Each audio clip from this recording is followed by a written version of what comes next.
Everyone, welcome to vector graphics. मैं आपका teacher Noel Salim. तो आज हम आए हैं अपनी न्यू वीडियो के साथ।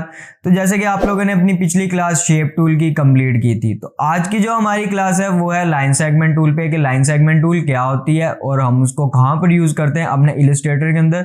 तो आज हम यही देखेंगे। तो चले आए, बिना देर किए हम अपनी क्लास को करते हैं शुरू। तो जैसे कि आप देख रहे हैं हम आ चुके हैं अपने इलस्ट्रेटर में। तो अब हम देखेंगे कि जो हमने टूल यूज़ करना है वो कहाँ पर पड़ा हुआ है।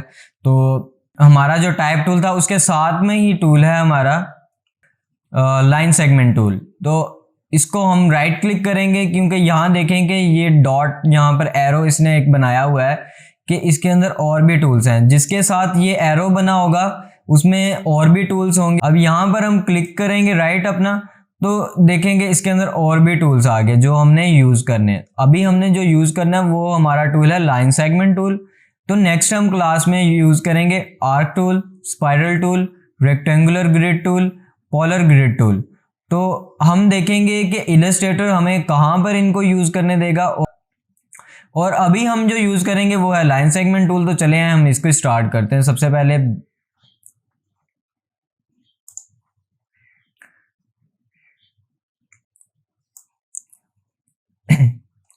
और अगर मैं यहाँ पर शिफ्ट प्रेस कर लूँ तो ये देखेंगे ये बिल्कुल स्ट्रेट लाइन हमें दे देगा। और अगर हम इसको नीचे लेके आना चाहें तो ये देखें कि ये डिग्रीज भी उसी हिसाब से लेके आएगा। ठीक है, अभी जैसे मैंने यहाँ पर किया तो ये 270 डिग्री में इसने कर दिया। ठीक है, यहाँ पर लेके आएंगे 225 degree, 180 degree, 135 degree, 90 degree, 45 degree और 0 डिग्री।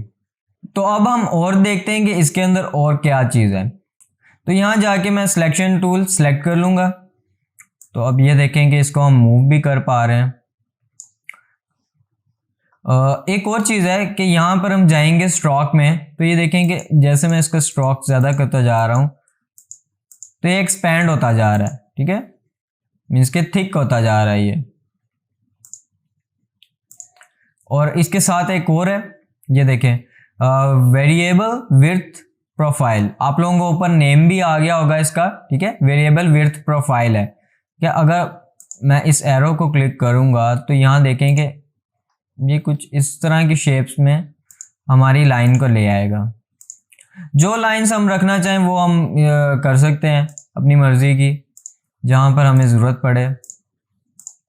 अभी हम इसको यूनिफॉर्म में ही रखेंगे कि बिल्कुल जैसे था उसी हालत में ही रहे। फिर उसके बाद हमारे पास कुछ बेसिक्स आ जाते हैं। ब्रश डेफिनेशंस हैं हमारे पास, तो इसमें ब्रश डेफिनेशंस में देख लेंगे ये कुछ इस तरह की शेप में इसको ले आएगा। तो ये कुछ बाय डिफ़ॉल्ट ब्रशेस दिए होते हैं इन्होंने। अब ये देखेंगे डेनिम का भी इन्होंने ब्रश ऐड किया हुआ है इसके अंदर। ठीक है, इलस्ट्रेटर ने बाय डिफ़ॉल्ट डेनिम का भी इसमें ऐड किया हुआ है। टेक्सटाइल जो यूज़ करते हैं like me as a fashion designer, तो मैं इसको भी यूज़ कर सकता हूँ। तो यहाँ पर मैं इसको बेसिक ही कर दूंगा अभी। और इसके अंदर एक और चीज़ है कि यहाँ पर आप जाएं स्ट्रोक में। ठीक है, स्ट्रोक पे आपने क्लिक किया तो ये देखें कुछ ऑप्शंस आ जाते हैं आपके पास। अगर ये नहीं आ रहे तो आप जस्ट ये 3 लाइन्स पे जाएं। ठीक है, ये 3 लाइन्स बनी हुई हैं। यहाँ पर अभी मैं इसको हाइड ऑप्शंस कर दूंगा। आप लोगों के पास शायद इस तरह शो हो रहा हो कि ऑप्शंस कुछ भी नहीं आ रहे, तो काफ़ी कंफ्यूज हो जाएंगे। बट आप यहाँ पर क्लिक कीजिएगा और शो ऑप्शंस में कर दीजिएगा। ठीक है, इसको अब उसके बाद क्या करते हैं हम, तो यहाँ पर एक ऑप्शन है डैश लाइन्स का। ठीक है, यहाँ पर अगर मैं इसको क्लिक करूँगा तो ये हमें डैश में कन्वर्ट कर देगा। तो अब यहाँ पर हम जितनी भी डैश रखना चाहें वो हम कर सकते हैं ऐड इसके अंदर। ठीक है, ये देखिए जैसे मैं इसको कम कर रहा हूँ तो ये हमारे पास कुछ डैशेज आ रही हैं। अगर इसकी गैप करना चाहूँ, ठीक है, ये गैप है इसका, ये अगर गैप ज़्यादा करना चाहें या कम करना चाहें वो भी आप कर सकते हैं। फिर उसके बाद नीचे कुछ एरो हेड्स आ जाते हैं हमारे पास के एरो का हेड लगाना चाहें। अगर इसकी टेल लगाना चाहें तो टेल भी हमारे पास है। ये लाइक दिस टेल ये लगा दें या ये लगा दें, जो आपको बेहतर लगे आप वो यूज़ कर सकते। तो लाइन सेगमेंट टूल ये है। ठीक है, कुछ डिविजन्स में हम इसको यूज़ करते हैं। कहीं पर कोई डिविजन्स हमने ऐड करनी हो, कहीं पर लाइक दिस सॉरी अभी डैश लाइन्स ऑन है, उसको हम ऑफ कर देते हैं। जैसे कि मैंने डैश लाइन्स ऑफ कर दी हैं। तो अब हम सॉरी थोड़ा डिस्टर्ब कर रहा है आज। तो ये देखें इस तरह की कुछ डैश लाइन्स, आप इससे एक ब्लॉग भी बना सकते हैं। और एक कुछ चीज़ है मैं आप लोगों को बताना भूल गया कि जैसे कि मैं यहाँ से इसको यहाँ लेके आऊँगा और अपने डायरेक्ट सिलेक्शन को क्लिक किया मैंने, यहाँ से इसका ये वाला एंकर जो है मैंने क्लिक कर लिया, ठीक है। इसके साथ मैंने आके इंटरसेक्ट कर दिया। तो अब हम इन दोनों को सिलेक्ट करते हैं और यहाँ से सिलेक्ट कर लिया। अब मैं यहाँ पर राइट क्लिक कर रहा हूँ। राइट क्लिक करने के बाद आपको एक ऑप्शन नज़र आ रहा होगा जॉइंट का, ठीक है। जॉइन का आपको एक ऑप्शन नज़र आया, आप इसको जस्ट क्लिक करें तो ये जॉइन हो गए हैं, ये दोनों एक ही हो गए हैं। अब अगर मैं ये देखें इसको करना चाहूँ तो आप ये देख रहे हैं कि पहले ये सेपरेट था तो अब ये एक ही हो गया। अगर डायरेक्ट सिलेक्शन लेके दिखाता हूँ आपको, ये देखें अब इसको मैं सेपरेट मूव नहीं कर सकता क्योंकि ये इसके साथ ज्वाइन हो गया है, ठीक है।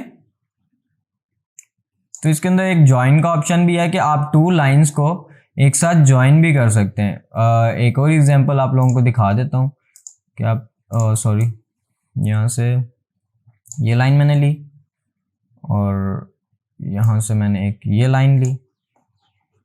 अब मैं इसको उठाऊंगा और इसके साथ जाके ज्वाइन कर दूंगा यहाँ पर। अब मैं इसको दोनों को सिलेक्ट करूंगा और यहाँ पर सॉरी यहाँ पर मैं जाके दोनों को सिलेक्ट करके इसको इंटरसेक्ट कर दूंगा। तो अब यहाँ देखेंगे ये राइट क्लिक किया मैंने और जस्ट वन क्लिक के अंदर ये दोनों लाइंस जॉइंट हो गई, ठीक है, एक दूसरे के साथ जुड़ गई लाइंस।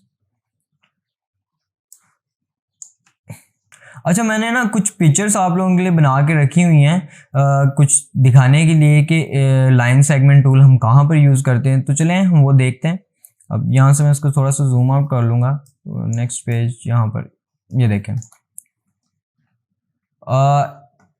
एयरपोर्ट्स हैं हमारे पास, ठीक है। प्रोडक्ट फोटोग्राफीज में भी आप इसको यूज़ कर सकते हैं। कुछ डिटेल्स देनी हो आपने बताना हो वो भी हम लाइन सेगमेंट के थ्रू यूज़ कर सकते हैं। तो जैसे कि ये देखेंगे मैंने एक लाइन यहाँ पर एक ली हुई है, ठीक है, और एक यहाँ पर एक सर्कल ले लिया मैंने, जस्ट अपने शेप टूल को यूज़ करके यहाँ पर एक सर्कल मैंने बना दिया। तो आगे ये इसकी बाय डिफ़ॉल्ट लैंग्वेज है तो कुछ लिखा नहीं हुआ अभी मैंने इसके बारे में, बट मैंने आप लोगों को यही दिखाना था कि अभी ये देखें जैसे मैंने यहाँ पर ये बना के रखा है, ठीक है। मैंने आप लोगों के लिए इसको ज्वाइन नहीं किया था कि दिखाऊंगा आप लोगों को कि इसको ज्वाइन किस तरह करना है। हमने मैंने इसको सिलेक्ट कर लिया और यहाँ से मैं इसको ज्वाइन कर दूंगा। तो ये देखें कि ये प्रॉपर बता रहा है यहाँ से लेके यहाँ पर फिर नेम आ जाएगा इसका, ठीक है, बता देगा कि ये लाइन यहाँ को जा रही है।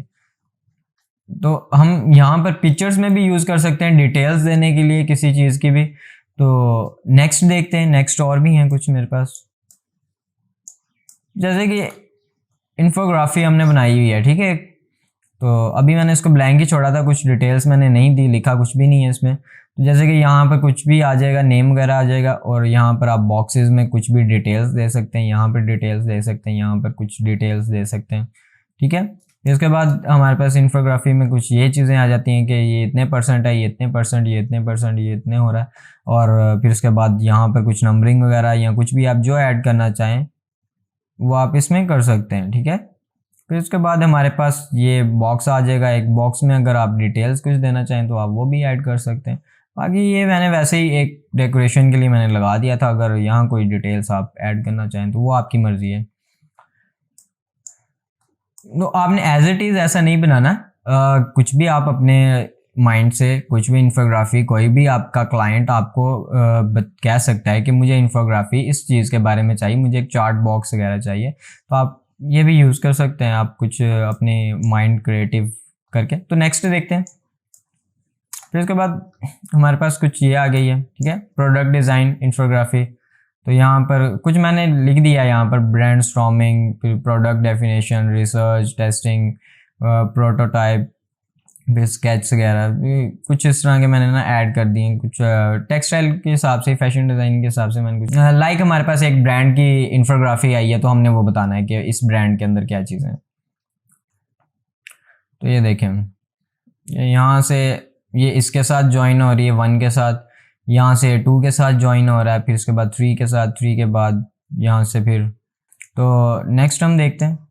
नेक्स्ट जैसे मैंने अपनी एक न्यूज़पेपर बनाना सिखाया था आप लोगों को कि उसके अंदर लाइंस किस तरह हम ऐड करते हैं, कि मैंने लाइंस यहाँ पर डिवाइड किया हुआ है, ठीक है। हमारा जो पैराग्राफ्स है उसको मैंने डिवाइड किया हुआ है। तो यहाँ देखेंगे, यहाँ मैंने अगर कोई टेक्स्ट लिखा हुआ है तो ये टेक्स्ट आगे जा रहा है, ठीक है, यहाँ पर ये ख़त्म नहीं हो रहा है, नेक्स्ट हो रहा है। तो यहाँ पर मैंने इसको डिवाइड कर दिया, ठीक है, कि ये नेक्स्ट यहाँ पर चलेगा। अगर मैं डिविजन्स ना देता तो वो थोड़ा सा अजीब लगना सही था, बट वो थोड़ा सा अजीब हो जाना, तो पता नहीं चलना था कि यहाँ से नेक्स्ट ख़त्म हो रहा है, कुछ इस तरह का। तो आप यहाँ जस्ट आप लाइन्स दे दें, ठीक है।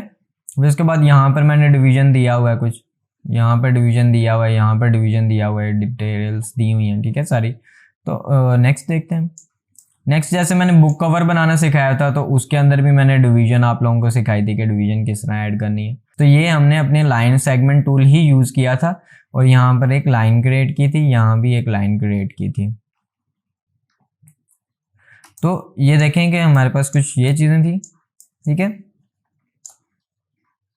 सो आप लोगों ने देखा कि लाइन सेगमेंट टूल हम कहाँ पर यूज़ करते हैं और इसका इलस्ट्रेटर में क्या यूज़ है। इलस्ट्रेटर के अलावा भी हम अपनी डेली लाइफ में लाइन सेगमेंट को देखते हैं कि लाइन सेगमेंट क्या चीज़ है। लाइन सेगमेंट आपने देखी होगी कि जेब्रा क्रॉसिंग लाइंस होती हैं, ठीक है। आपके रोड के ऊपर जो जेब्रा क्रॉसिंग लाइंस होती हैं वो भी लाइन सेगमेंट में ही आती हैं। फिर उसके बाद येलो और ब्लैक में आपने देखा होगा रोड के सेंटर के अंदर जो एक लाइन चल रही होती है, ठीक है, वो भी हमारी एक लाइन सेगमेंट है। फिर आपने देखा होगा कि आगे रोड रिफ्लेक्शंस लगे होते हैं, ठीक है, जो आपके डैश लाइंस को शो करते हैं, ठीक है। जैसे आप लोगों ने डैश लाइंस देखी तो वो भी लाइन सेगमेंट ही है। फिर रोड के सेंटर में एक वाइट पट्टी चल रही होती है, ठीक है, डैशेस में, ठीक है, एक लाइन लगाई उन्होंने वाइट, फिर उससे थोड़ा सा गैप देके फिर एक लाइन लगाई थी, तो वो भी हमारी एक डैश लाइंस होती है। तो आपने देखा कि लाइन सेगमेंट टूल हमारे लिए कितना ज़्यादा इंपॉर्टेंट है। लाइन सेगमेंट टूल हमारे इलस्ट्रेटर के अलावा डेली हम देखते हैं कि लाइंस हम कहाँ पर यूज़ करते हैं। मैथ्स में भी हम इस तरह करते हैं कि साइड पे मार्जिन लाइंस लगाते हैं, फिर उसके बाद फिलिंग द ब्लैंक्स होती हैं, वहाँ पे नीचे एक लाइन लगी होती है। तो अक्सर हम अपने सिग्नेचर्स करते हैं तो उसके नीचे भी एक लाइन, एक या दो लाइंस हम खींचते हैं। तो आपने देखा है कि लाइन सेगमेंट टूल बहुत ज़्यादा इंपॉर्टेंट है, लाइन सेगमेंट हमारे लिए बहुत ज़्यादा इंपॉर्टेंट। तो चलें अब हम अपनी नेक्स्ट वीडियो में मिलेंगे और अपना नेक्स्ट टूल जो है वो यूज़ करेंगे। कि जैसे आज हमने लाइन सेगमेंट टूल इस्तेमाल किया तो आगे हमारे पास आर्क टूल है। हम नेक्स्ट अपनी जो क्लास होगी उसके अंदर हम आर्क टूल इस्तेमाल करेंगे। तो चलें हम अब मिलते हैं अपनी नेक्स्ट वीडियो में, तो तब तक के लिए खुदा हाफिज़।